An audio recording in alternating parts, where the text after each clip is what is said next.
Үлкен шаршы астеризмі мен Пегас шоқжұлдызы.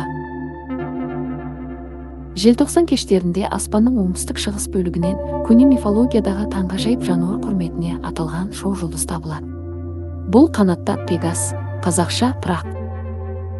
Грек аңызында Пегас қаһарман Беллерафонтқа серік болған. Кейін Зевстің найзағайларын Олимпқа тасыған еңбегі үшін көкке шығарылды. Пегас 88 шоқжұлдыздың ең үлкендерінің бірі. Оны аспаннан табуға көмектесетін басты ерекшелік үлкен шаршы деп аталатын мына астеризм немесе жұлдызды өрнек.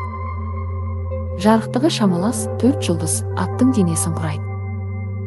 Олар Әл-Ферац, Шият, Маркаб, Әл-Гениб. 2022-нің желтоқсанында жарқыраған Юпитердің арқасында Пегасты табу оңай. Оңтүстіктен алып ғаламшарды байқасаңыз, үлкен шаршы одан 15 градустай жоғары. Пегастың жұлдызшыларға түнгі аспандағы басқа нысандарға бағыт сілтейтін пайдасы бар. Шоқжұлдызда бірқатар алыс ғарыш нысандары, айталық М15 шар тәрізді жұлдыз шоғыр мен Стефан квинтетіндегі шырмалған галактикалар орналасқан. Жыл соңында қанатты тұлпар Пегасты көруге тырысыңыз.